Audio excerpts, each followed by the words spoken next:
Hello everyone, this is Rupesh Mishra and I welcome you all to your channel that is Math Vaid। देखिए हम लोगों ने अपने BSc semester 4 का जो सेमेस्टर हम लोग 4 पढ़ रहे हैं, सेमेस्टर 4 का जो सीन चल रहा था अपना, उसमें हम लोगों ने डिफरेंशियल को पूरी तरीके से कवर कर लिया है। डिफरेंशियल में भी क्या कर लिया है, उसके कॉन्सेप्ट लॉन्ग आंसर सहित, ठीक है, प्लस एमसीक्यू के भी उसके सारे चैप्टर्स के जो 5 चैप्टर्स हैं, एमसीक्यू के जितने मैक्सिमम क्वेश्चन अच्छे या जितने टाइप के क्वेश्चन मिल सकते थे वो आपको कराए गए हैं। आप सभी जाकर उसे देखें ज़रूर, ठीक है। उतने से आपका क्लियर हो जाएगा, एमसीक्यू सारे कर लेंगे आप, ठीक है। ऑलमोस्ट 40 के 40 कर लेंगे। और अगर आप उसके पूरे वीडियोस भी देख लेते हैं, जो लॉन्ग आंसर्स के वीडियोस हैं, तो आप जो 3 लॉन्ग आंसर करने वाले हैं मिड टर्म के क्वेश्चंस के, वो भी आप कर लेंगे, ठीक है। और बात करते हैं अगर हम लोग आगे, जो हम लोग का जो पार्ट अभी डायनेमिक्स यानी मैकेनिक्स का जो रह गया है पार्ट, उसमें इम्पैक्ट और एक और चैप्टर है जो मुझे ज़्यादा अच्छा लग रहा है, जो पहले मुझे कराना चाहिए, उनके मैं इस वीडियो में बात करने वाला हूँ, उनके कॉन्सेप्ट और एमसीक्यू बेस्ड बात करने वाले हम लोग। मतलब अब टोटली बात होगी एमसीक्यू बेस्ड, क्योंकि अब 40 में से 40 आप कर लेंगे तो 35 से अबव भी अगर कर लेते हैं तो बड़ी अच्छी बात होती है, पॉजिटिविटी आपके माइंड में बन जाती है कि मैंने 35 प्लस तो कर लिए, वो तो मेरे पक्के हैं। तो लॉन्ग आंसर अगर आप 1 या 2 भी कर लेते हो, या 2 3 नहीं कर पाते हो, 2 भी कर लेते हो, तो भी आप बहुत ही अच्छा कर लेते हो, आपको लगता है कि अच्छे मार्क्स आ जाते हैं। सो वो भी अभी जो भी चैप्टर बचे हुए हैं उनमें से भी कुछ लॉन्ग जरूर कराएंगे। और पहले जो हमने कराया था, हमने काफ़ी वीडियोस में काफ़ी सारे न्यूमेरिकल्स कराए हैं। आप एक बार ही जाकर के प्लेलिस्ट जरूर चेक कीजिएगा। मैंने डायनेमिक्स में भी कम क्वेश्चंस नहीं कराए, काफ़ी क्वेश्चन कराए। जो भी चैप्टर हमने पढ़ा है उसके रिगार्डिंग बहुत सारे क्वेश्चन, बहुत सारे न्यूमेरिकल्स कराए, ठीक है। अब जो चैप्टर्स रह गए हैं, जो हम लोग को इधर 10 दिनों में 12 दिनों में पढ़ने हैं, उनमें भी आपको लॉन्ग आंसर मुझे जो अच्छे लगेंगे, और एमसीक्यू बेस्ड तो मेन रहेगा ही, वो एमसीक्यू बेस्ड ही रहेगा वो, ठीक है। तो वो चीज़ ध्यान दीजिएगा, ठीक ना। तो चलिए चलते हैं, इम्पैक्ट की बात करते हैं। क्या है ये, क्या हम लोग को पढ़ना है इसमें। तो सबसे पहले बात एक चीज़ समझ लेते हैं कि इम्पैक्ट मतलब होता क्या है, ठीक है। देखिए इम्पैक्ट है क्या। इम्पैक्ट का मतलब होता है, एक और वर्ड इसके लिए यूज़ होता है, कोलिजन, या सिंपली आप कह सकते हैं टक्कर, ठीक है। टक्कर, दो अलग अलग बॉडीज़ की टक्कर। अब टक्कर कैसे, देखिए बड़ी सिंपल सी बात है।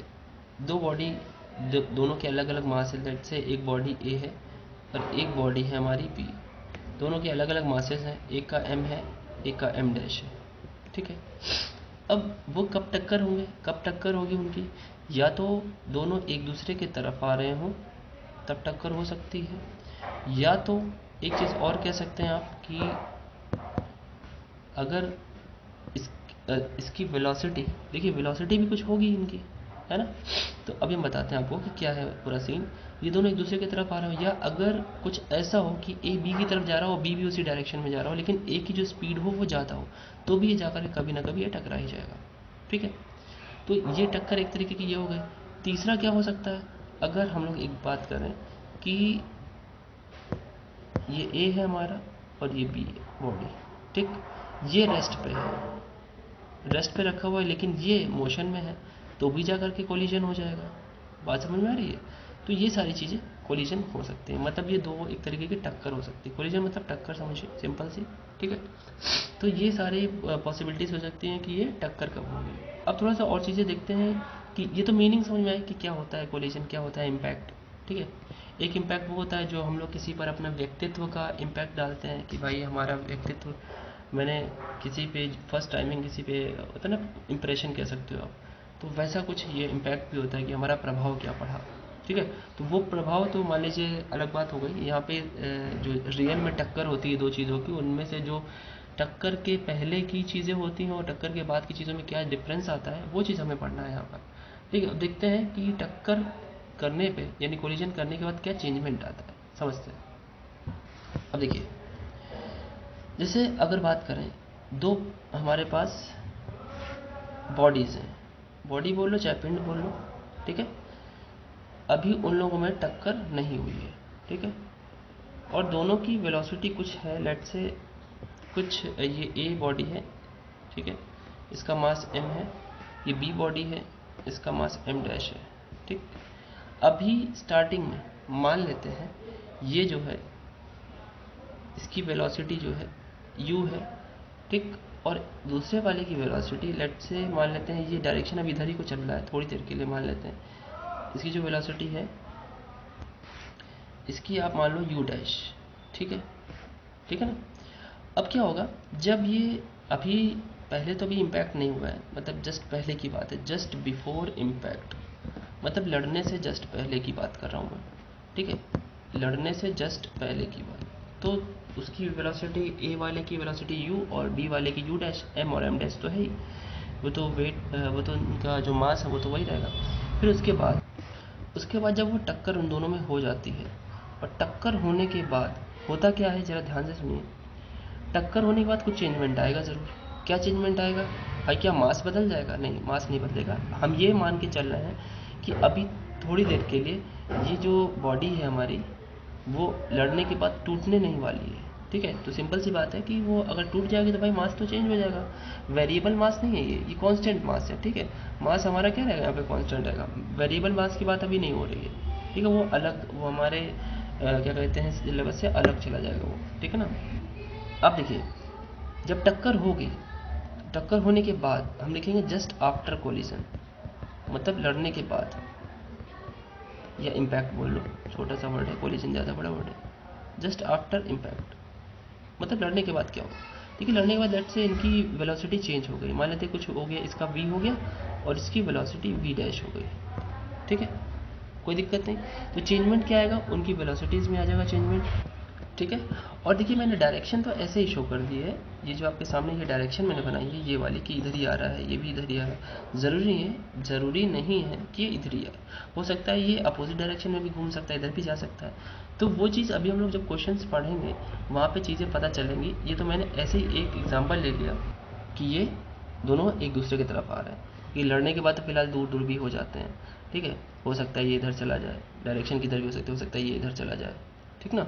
या हो सकता है दोनों एक ही डायरेक्शन में आ जाए, हो सकता है ऐसा, क्योंकि अगर ये लेफ़्ट वाला ज़्यादा भारी होगा इसके कंपैरिजन में, तो जब इधर लड़ रहा होगा जा करके तो राइट वाला भी उसी डायरेक्शन में चलने लगेगा लड़ने के बाद, है ना।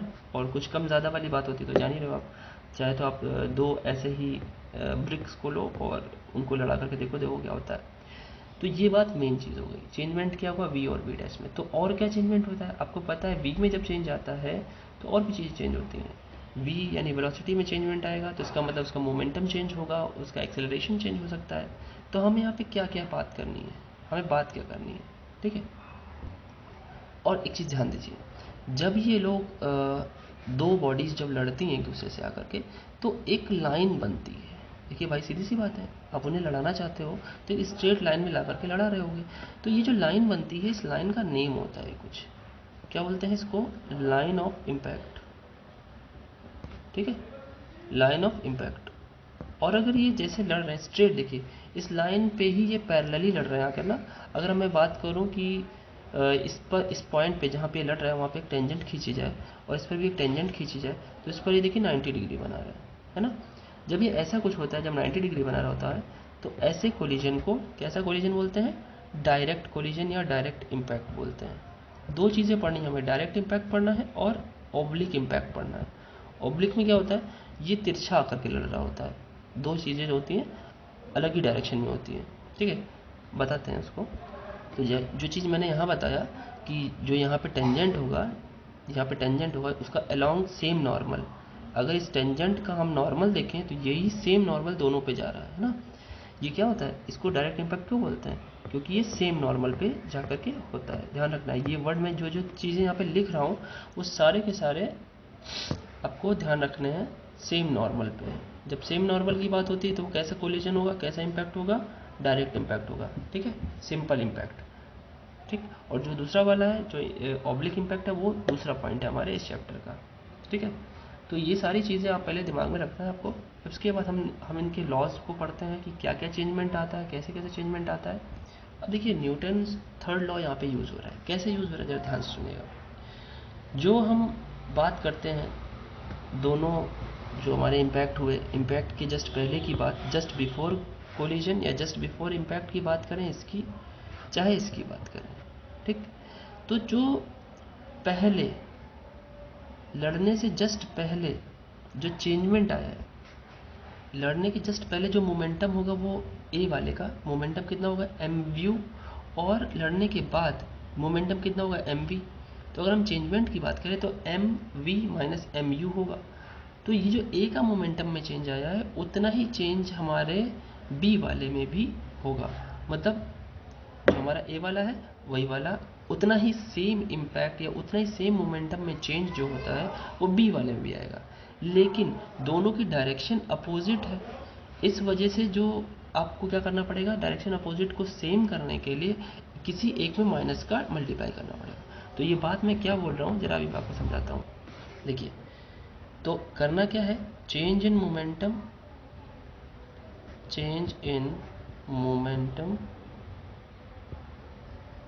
of body A will be equal to what, change in momentum of body B। ठीक, तो A में जो चेंजमेंट आ रहा है वो क्या आ रहा है, A में जो चेंजमेंट आ रहा है वो M V minus M U आ रहा है, इज इक्वल टू जो हमारा दूसरा वाला है बी में क्या चेंजमेंट आ रहा है भाई, M dash V dash minus M dash U dash. ठीक, लेकिन मैंने क्या बताया, इस पर एक माइनस का साइन हमें मल्टीप्लाई करना पड़ेगा। बस समझ में आई। अब जरा इसे थोड़ा सा सॉल्व कर लें अगर आप, तो M V minus M U is equal to minus M dash V dash plus M dash U dash. अब ये नेगेटिव वाला इधर पार्ट में ले आते हैं और इसे उधर भेज देते हैं, तो नेगेटिव्स को एक साथ कर लेते हैं जिससे कि आपको याद करने में दिक्कत नहीं होगी। So sorry, M V plus M dash V dash is equal to M dash U dash plus M U. Okay, अब आप सब जगह से कैंसिल कर सकते हो चीज़ों को, है ना। अगर कैंसिल हो रहा होगा लेट से तो कैंसिल कर देंगे, नहीं तो ये देखिए आपके सामने क्या है कि जो आपका m था यानी जो बॉडी ए थी उसका लास्ट जो वेलोसिटी है उसके साथ जो दूसरी बॉडी उसके साथ आप इसको लर्न कर सकेंगे इजी वे में, या तो ऐसे लर्न कर लीजिए पहली लाइन से या तो सेकंड लाइन से। ये आपको लर्न इसलिए रखना है, न्यूटन के थर्ड लॉ की वजह से ये अपना जो चेंजमेंट आ रहा है मोमेंटम में, अब इसको एक और नाम से जानते थे, संवेग संरक्षण का नियम, मतलब law of conservation of momentum, ये तो बोलते थे, ये वही चीज़ है। ठीक है, इसे लर्न रखना है। मैंने स्टार बना दिया बच्चों, जब मैं स्टार बनाता हूँ तो वो सारी चीज़ें एमसीक्यू के लिए होती हैं। ठीक है, उनको एज इट इज़ याद रखना चाहिए आपको। और जैसे यहाँ पे सेम नॉर्मल बोला मैंने, याद की बात हुई, ठीक है, ठीक ना। और ये वर्ड्स इम्पैक्ट और कोलिजन दोनों वर्ड को याद रखना है। अब देखिए इसी का एक स्पेशल केस है, क्या है, ध्यान से सुनिएगा, क्या स्पेशल केस है। देखिए अगर ऐसा कुछ होता है कि कभी m और m डैश सेम आ जाए तो क्या होगा। अभी जस्ट आपने पढ़ा, क्या पढ़ा, जो आपने एम वी पढ़ा plus M dash V dash पढ़ा is equal to M U पढ़ा plus M dash U dash पढ़ा, ये तो पढ़ा, याद करने का तरीका है। ठीक, अब एम डैश की जगह भी आप एम पुट करोगे सो होगा क्या, देखिए आपने ये एम वी पुट किया, एम डैश की जगह भी एम कर दिया, वी डैश तो ठीक है वी डैश है, M U plus M dash की जगह एम, और सब जगह से एम कॉमन लेकर कैंसिल कर दीजिए, तो बच क्या रहा है V plus V dash is equal to M times U plus U dash, M to M cancelled, तो यू विल गेट फॉर्मूला कि अगर सेम होगा, मास सेम होता है अगर, तो बाद की वेलोसिटीज़ का सम, मतलब दोनों की बाद की वेलोसिटीज़ का सम बराबर दोनों के पहले की स्टार्टिंग के वेलोसिटीज़ का सम, ये इक्वल हो जाते हैं। तो इसे दिमाग में रखना है, this is an important point for your MCQ as well. ठीक है, स्टार बना दिया मैंने, star means what, you all very well know it, कि स्टार का मतलब क्या होता है, कि आपको उसे MCQ के लिए इम्पोर्टेंट याद रखना है। चलिए न्यूटन ने एक और लॉ दिया था, ठीक है, उसके बारे में समझते हैं। देखिए न्यूटन का जो एक्सपेरिमेंटल लॉ था, न्यूटन ने एक्सपेरिमेंट ये किया था कि जो जस्ट बिफोर कोलिजन है, मतलब कोलिजन के जस्ट पहले की अगर बात करें तो जो पहले की वेलोसिटी थी, पहले की वेलोसिटी मतलब दोनों की, ए और बी की, ए की वेलोसिटी थी u और जो बी की वेलोसिटी थी वो u डैश थी, अगर उनका हम रेशियो लें, और जो बाद में वेलोसिटीज आई v और v डैश, उनका रेशियो लें तो ये एक कांस्टेंट आता था, ठीक है। और इस कांस्टेंट का नाम ही इन्होंने, बड़ा ही अच्छा नाम है जो हमें याद भी रखना चाहिए, आप बोल सकते हैं कि मॉडुलस और कोफिशिएंट ऑफ रेस्टिट्यूशन, इन्होंने इसका नाम ये रखा, ठीक है, रेस्टिट्यूशन। ओके, सो ये क्या है देखिए बताते हैं। जब भी हम लोग दो बॉडीज़ के बारे में बात करते हैं, उनके इम्पैक्ट के बारे में बात करते हैं, तो जब वो इम्पैक्ट यानी उनकी टक्कर होती है, तो टक्कर के बाद जो चेंजमेंट हल्का फुल्का आता है, और उसके पहले, टक्कर के पहले जो उनकी वेलोसिटीज़ का जो रेशियो होता है, जब भी देखिए हम लोग जब भी बात करते हैं पहले कोलिजन के जस्ट पहले की और कोलिजन की जस्ट बाद की, टक्कर के पहले की और बाद की, तो उनकी जो वेलोसिटीज़ होती हैं, भाई ये तो ए वाले की वेलोसिटी है और ये उसके बाद की वेलोसिटी, और ये बी वाले की लड़ने से पहले, तो ए के लड़ने से पहले और बी के लड़ने से पहले का रेशियो देखिए ऑलमोस्ट एक कांस्टेंट आ रहा है, और बाद की बात इतनी ही आ रही है। ये एक्सपेरिमेंट से पता चला उन्हें, ठीक है। तो इन्होंने इस जो रेशियो आया, इसका बड़ा ही अच्छा एक रोल दिया। इस कांस्टेंट को इन्होंने ई से रिप्रेजेंट किया, इसे मॉडुलस और कोफिशिएंट ऑफ रेस्टिट्यूशन बोलते हैं। और ये वैल्यू जो होती है वो बड़ी ही अच्छी बात है, ये 0 से 1 तक रेज होती है, 0 से 1 तक, ठीक है। अब जब ये ई की वैल्यू 0 हो जाती है तो इसका एक नाम स्पेशल नेम है, और ई की वैल्यू 1 हो जाती है तो स्पेशल नेम है। क्या स्पेशल नेम है? ये तीनों ध्यान भी रखने हैं आपको, क्योंकि तीनों की तीनों क्या है, पॉइंट इंपॉर्टेंट है, क्योंकि ये पूछे जा सकते हैं। तो चलिए देखते हैं क्या नाम है इनके, अच्छे अच्छे नाम है ये स्पेशली। देखिए जब भी ई की वैल्यू 0 होती है तो जो हमारी बॉडीज होती हैं वो इनइलास्टिक होती हैं, ठीक है, उनमें इनइलास्टिक होती हैं, वो उनमें इलास्टिसिटी का कोई भी गुण या फिर प्रॉपर्टी नहीं होती है। इलास्टिसिटी आप समझते हैं, इलास्टिसिटी का नेचर सिंपल सी बात होती है, क्या होता है, जब भी कोई भी वस्तु या फिर कोई भी ऑब्जेक्ट जो होता है हमारा, वो अगर किसी से टक्कर लेता है या फिर आप उसे दबाने की कोशिश करो और वो दब तो जाए बट वो वापस अपनी पोजीशन पे आ जाए, तो उसमें इलास्टिसिटी का गुण पाया जाता है, ठीक है। लेकिन अगर वो बिल्कुल नहीं दबता है, जैसे एकदम हार्ड मटेरियल है, तो वहाँ पे ई की वैल्यू क्या होती है, ई की वैल्यू 0 होती है। और जब वो अगर ई की वैल्यू एग्जैक्टली 1 है तो वो बढ़िया से परफेक्टली इलास्टिक बॉडी होती है वो, ठीक है, वो जितनी भी बॉडी होगी वो परफेक्टली इलास्टिक होगी। तो अगर क्वेश्चन में कभी भी आपसे परफेक्टली इलास्टिक बोलता है तो ई की वैल्यू 1 पुट करनी होती है, और नहीं तो ई की वैल्यू अगर इनइलास्टिक बोलता है तो 0 पुट करनी होती है। अब देखिए न्यूटन ने इस पर एक जो रूल दिया था वो क्या था, उन्हें बोला था कि जो बाद की वेलोसिटीज़ हैं दोनों की, उनका डिफरेंस, ठीक, उनका डिफरेंस, और जो पहले की वेलोसिटी हैं उनका डिफरेंस, वो दोनों इसी माइनस ई के इक्वल आता है, उनका रेशियो, ठीक है। एक चीज़ और यहाँ पर, ये जो यहाँ पर मैंने इसको ई के इक्वल लिखा है, ये ई के इक्वल नहीं कह सकते एग्जैक्टली, मैं इसकी बात कर रहा हूँ, I am talking about this. ये तो एक कांस्टेंट नाम दिया गया था इन्हें, ठीक है, कांस्टेंट नाम तो दिया गया था, और इसी कांस्टेंट का आगे नाम लेकर के इन्होंने ई इसका नाम दे दिया। लेकिन ज़्यादा आपको एक बात बताएं, देखिए जब भी एक्सपेरिमेंट्स किए जाते हैं, आप इस बात को समझिएगा, जब भी एक्सपेरिमेंट्स किए जाते हैं तो हमेशा जो कांस्टेंट्स आते हैं, कांस्टेंट को और सैचुरेट करने के लिए लास्ट की वैल्यू और जो फाइनल वैल्यू और जो इनिशियल वैल्यू होती है उनका डिफरेंस लिया जाता है, सेम पोजीशन, जैसे ए की जो स्टार्टिंग वैल्यू है और ए की जो एंडिंग वैल्यू है वो u और u डैश है, इसलिए यहाँ पर देखिए u और u डैश का डिफरेंस लिया गया, ऐसे ही v और v डैश का डिफरेंस लिया गया।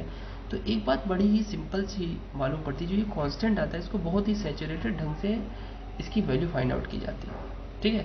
तो उसके बाद आंसर होता है। आप कहोगे सर इसे ई के इक्वल क्यों नहीं ले सकते, यहाँ यहीं पे ई के इक्वल ले लेते, यहीं से सॉल्व कर लेते, ठीक है। लेकिन उन्होंने जो एक्सपेरिमेंट किया है, रेशियो जो आया होगा वो डेफिनेटली ई के करीब जरूर आया होगा, लेकिन उन्होंने जब और भी, भाई एक्सपेरिमेंट तो एक आध बार में तो हो नहीं जाते, कई बार किए होंगे उन्होंने, तो उन्होंने उसके बाद उसे क्या कहते हैं, जब इसके इनके एक्सपेरिमेंट के बारे में आप और भी जानने की कोशिश करोगे और पढ़ोगे तो उन्होंने डिफरेंस जब लिया तो और आंसर हमारा करीब आया था।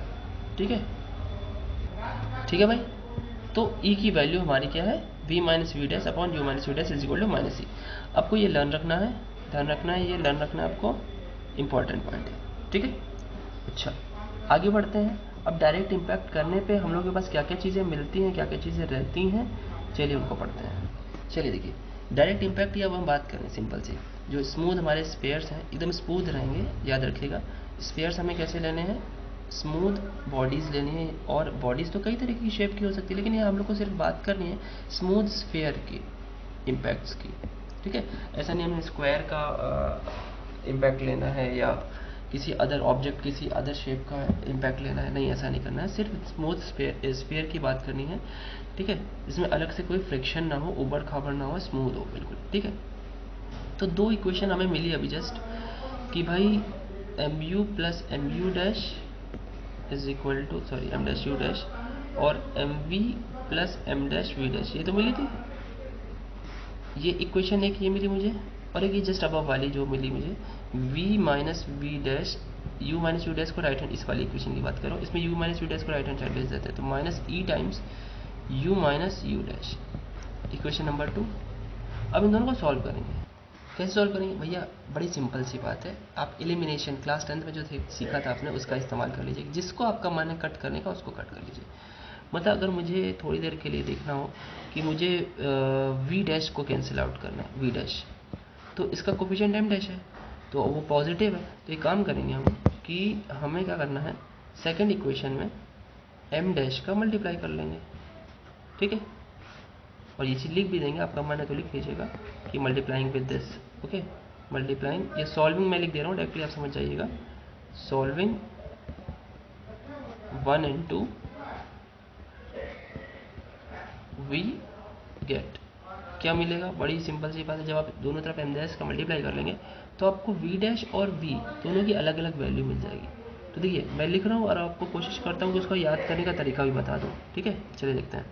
तो देखिए इसे लर्न करने का तरीका आपको समझाते हैं, कोशिश करते हैं कि वी और वी डैश, वी और वी डैश क्या था आपका, देखिए यू था आपका लड़ने से पहले ए का, और बी का लड़ने से पहले था आपका यू डैश, और लड़ने के बाद था इसका वी, और इसका था वी डैश। थोड़ा सा याद रखने का तरीका आपको बताते हैं। देखिए जब आप वी निकाल रहे होते हैं, मतलब जब ए की बात कर रहे होते हैं और यू यहाँ पे है आपके, ठीक है, तो फॉर्मूले में देखिए ब्रैकेट्स 1 2 3 4, मतलब सब में 2 ब्रैकेट है। तो जो लेफ्ट वाला ब्रैकेट है उसमें दोनों के दोनों में यू बाहर है, और जो राइट वाला ब्रैकेट दोनों में यू डैश बाहर है। कितना याद रहेगा, ठीक, यू डैश और यू डैश, इतना तो बाहर है। अच्छा, उसके बाद जरा ध्यान से सुनिएगा, जब आप बात कर रहे हैं, ये इसमें m इसका मास है, इसका m डैश मास है ना, ठीक। अब जब आप बात कर रहे हैं किसकी, लेफ्ट वाले की, यानी v की बात कर रहे हैं, तो थोड़ी देर के लिए देखिए m minus E M dash मिल रहा है, क्योंकि m के साथ कुछ नहीं रखना है, क्योंकि ये मास किसका है, लेफ्ट वाले की बात कर रहे हैं, m रख रहे हैं, तो m के साथ माइनस ई एम डैश हमने घटा दिया, ई एम डैश मैंने घटा दिया। राइट वाले की जब बात कर रहे हैं यू डैश के केस में, जब यहाँ यू डैश है तो एम डैश बाहर कर दिया, 1 प्लस ई जोड़ दिया, ठीक है, याद हो गया। और नीचे में दोनों में वही का वही चल रहा है, देखिए एम और एम डैश को जोड़ देना है, इतना याद रहेगा, जैसे बता रहा हूँ वैसे याद रखिएगा, ठीक है, तब याद हो पाएगा, नहीं तो भूल जाएंगे।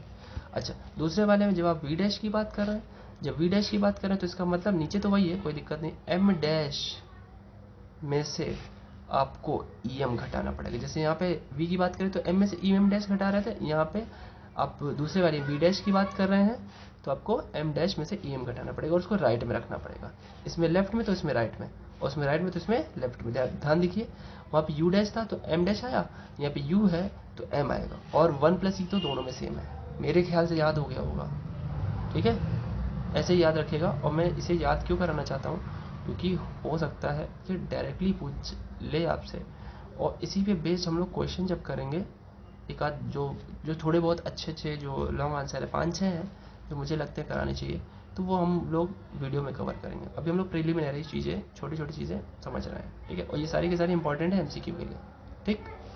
चलिए, ये बात क्लियर है, वी और वी डैश कैसे निकला। अब एक छोटा सा नोट है, क्या नोट है, अगर अगर हम लोग एक काम करें कि m को m डैश के इक्वल कर लें, जैसे पिछले वाले में एक नोट बताया था, e की वैल्यू 1 कर दें, मतलब परफेक्टली इलास्टिक बॉडी कर दें, ठीक है, तो हमें क्या मिलेगा क्या? तो ऐसे केस में जब ऐसा हम लोग करते हैं, लेफ्ट वाला जो दो इक्वेशन अभी आपको याद कराया, उसमें जब आप सॉल्व करेंगे तो v is equal to U dash मिल जाएगा, और जो v डैश निकला है आपका वो u के इक्वल आ जाएगा। अब चाहे रख के देख लीजिएगा लेफ्ट वाले में। अब क्या करना है, यहाँ पे e की m is equal to m dash होगा और e की जगह 1, तो ये खत्म भाई, सीधी सी बात है। ये m के इक्वल हो गया, e की वैल्यू 1, तो ये खत्म तो ये खत्म, है ना। यहाँ e की वैल्यू 1 हो जाएगी, यहाँ पे m आ जाएगा, तो ये 2 हो गया, है ना। और नीचे भी आप m डैश की m रखोगे, यहाँ पे 2m हो गया, है ना। यहाँ पे भी 2m हो जाएगा आपका, यहाँ पे 2m होगा, तो ये भाई 2m से m तो कैंसिल हो ही जाएगा और 2 भी कैंसिल हो जाएगा तरीके से, तो v equal to U dash आ जाएगा। ऐसे इसमें रखेंगे, इसमें भी आ जाएगा, ठीक है। और जो v डैश होगा वो u के इक्वल आ जाएगा। तो यहाँ पे एक बहुत ही इंपॉर्टेंट सा स्टेटमेंट है जो हमेशा एग्जाम में पूछा जाता है। वो क्या होता है कि अगर हम बात करें दो परफेक्टली, ये जो स्टेटमेंट है, ये इसकी बात करें, इफ़, इसी स्टेटमेंट में बदल दे रहा हूँ और कुछ नहीं है, इफ़ टू परफेक्टली इलास्टिक, अगर परफेक्टली जो इलास्टिक मतलब जिसमें ई की वैल्यू 1 होती है, अगर परफेक्टली इलास्टिक बॉडी का हम लोग कोलिजन कराते हैं, है ना, इलास्टिक बॉल्स या स्फीयर्स इम्पिंज मतलब भाई इम्पैक्ट करना है डायरेक्टली समझ लो ना, जिसमें कॉमन नॉर्मल यानी सेम नॉर्मल बने, ये भी ध्यान रखिएगा। अगर डायरेक्टली वो लड़ रहे हैं तो दे इंटरचेंज दियर वेलोसिटीज, वो आपस में वेलोसिटीज को चेंज कर देते हैं, देयर वेलोसिटीज। याद रखिएगा इस चीज़ को, बड़ा ही इंपॉर्टेंट पॉइंट है। This point totally goes for your MCQ, ठीक है। चलिए नेक्स्ट पॉइंट पे चलते हैं। देखिए एक वर्ड है आपके सामने, ब्लो मतलब तो होता है एक तरीके से हवा मारना, हवा से किसी को उड़ाना, ठीक है, उड़ा देना, कहने का ये मतलब, ठीक है। तो कह रहा है कि वो कितने इम्पल्स से उड़ेगा, ठीक, किसी भी मास के बारे में बात करेंगे, ठीक है। अगर हम स्मॉल m यानी a वाले के लिए बात करें कि वो कितने वेग से उड़ेगा, या दूसरा m डैश की बात करें वो कितने वेग से उड़ेगा, तो दोनों के केस में देखिए क्या होगा, देखिए बताता हूँ आपको। अगर हम बात करें फॉर मास m मास के लिए बात करें तो ब्लो का फॉर्मूला क्या होगा, बड़ा ही इंपॉर्टेंट है, याद रखिएगा। सिंपल सी बात, अगर m की बात कर रहे हैं तो change in momentum of ball A, यानी ऑफ, अब बॉल ए लिखो चाहे मास m लिख दो, m में जो चेंजमेंट आ रहा है तो m के मोमेंटम में चेंजमेंट यानी m into B minus changement कितना है, u से v हुआ ना, u माइनस v, तो u माइनस v अभी क्या हम लोग करेंगे तो क्या आएगा, देखिए u माइनस v निकालना है तो फिर उसी का यूज़ करना पड़ेगा ऊपर वाले तरीके से। तो अब बार बार उसको नहीं यूज़ करेंगे, हम थोड़ा सा डायरेक्ट भी याद करने की कोशिश करेंगे। m डैश 1 प्लस ई और u minus U dash whole upon m plus m dash, ठीक। ये इम्पल्स ऑफ जो ब्लो है, ये इसका फर्स्ट पॉइंट किस पे हम लोग बात किए, हम लोगों ने बात की m मास के लिए। लेकिन अगर हमें बात करनी हो दूसरे वाले m डैश मास के लिए तो बहुत ज़्यादा अंतर नहीं आएगा, देखिए बताते हैं। अब अगर हम m डैश की बात करें तो बस कुछ नहीं करना है, वो जो आंसर पिछला था उसी में एक नेगेटिव लगा देना है, क्योंकि भाई सिंपल सी बात है, अगर a लेफ्ट डायरेक्शन में उड़ता हुआ आपको दिखाई दे तो b क्या होगा, जैसे उसके अपोजिट उड़ेगा और उतने ही पावर से, ध्यान रखिएगा, तभी तो मोमेंटम ट्रांसफर होता है एक तरीके से, ठीक है भाई, बात क्लियर हुई, ठीक है। तो इस वीडियो में मैं इतनी चीज़ों को ही कवर कर रहा हूँ, नेक्स्ट वीडियो में इसका लास्ट पॉइंट पढ़ेंगे, ठीक है, ये इंपॉर्टेंट है आपका। नेक्स्ट वीडियो में हम लोग इसका ऑब्लिक इम्पैक्ट पढ़ेंगे। अभी थोड़ा सा ओवरव्यू लिया है जिससे आपको समझ में आए, जैसे वीडियो थोड़ी सी हाफ एन आवर की हो गई है, इसके बाद हम लोग ऑब्लिक इम्पैक्ट पढ़ेंगे और उसके भी सारे इम्पॉर्टेंट जो पॉइंट्स होंगे, सारे इम्पॉर्टेंट MCQs में जो जो पूछे जाएंगे वो सारे के सारे मैं कवर करूँगा। और उसके बाद की एक वीडियो यानी थर्ड वीडियो में इस चैप्टर को मैं एंड करूँगा, ठीक है। थर्ड जो होगा वो आपका एंड हो जाएगा चैप्टर, ठीक है, थर्ड वीडियो में। उसके बाद हम लोग और नेक्स्ट चैप्टर पे चलेंगे जिसमें मोमेंट ऑफ इनर्शिया पढ़ना है, क्योंकि वो चैप्टर भी MCQ बेस पे बहुत इंपॉर्टेंट चैप्टर है और ये भी। तो जितना हो सकेगा, और थर्ड वीडियो तक जितने भी आपके लॉन्ग आंसर हैं जो मुझे कराने हैं, कुछ ही हैं, ज़्यादा नहीं है, और MCQ जो ज़्यादा है वो कराने हैं, वो सब करा लेने हैं, ठीक है। थर्ड वीडियो तक आपका MCQ भी हो जाएगा इसका, ठीक।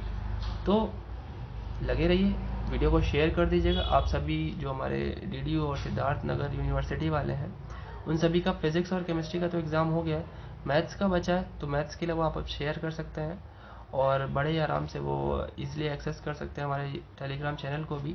टेलीग्राम चैनल का भी सेम नेम है, आप जाकर उसे एक्सेस कर सकते हैं और वहाँ पे फ्री PDF सब कुछ मिल जाता है, जो भी यहाँ पढ़ाते हैं वो सब वहाँ मिल जाता है। तो प्लीज़ वहाँ पर जा कर के आप ज्वाइन करिए और जितनी भी चीज़ें हैं उन्हें लाइक ज़रूर कर दिया करें, because it gives us motivation to work more and more for you, है ना, with no cost. As you know that हम लोगों ने कोई भी कॉस्ट नहीं रखा है और ना ही रहेगा अभी। तो आप लोग का थोड़ा सा फ़र्ज़ यही है कि आप मोटिवेट तो करें, हम और आगे बढ़ने की कोशिश करें, हम और अच्छा कंटेंट और अच्छी तरीके से आप लोग के लिए सामने रिप्रेजेंट कर सकें चीज़ों को, ठीक है। चलते हैं, फिर मिलते हैं नेक्स्ट वीडियो में आपके अपने चैनल मैथ पर। Thank you.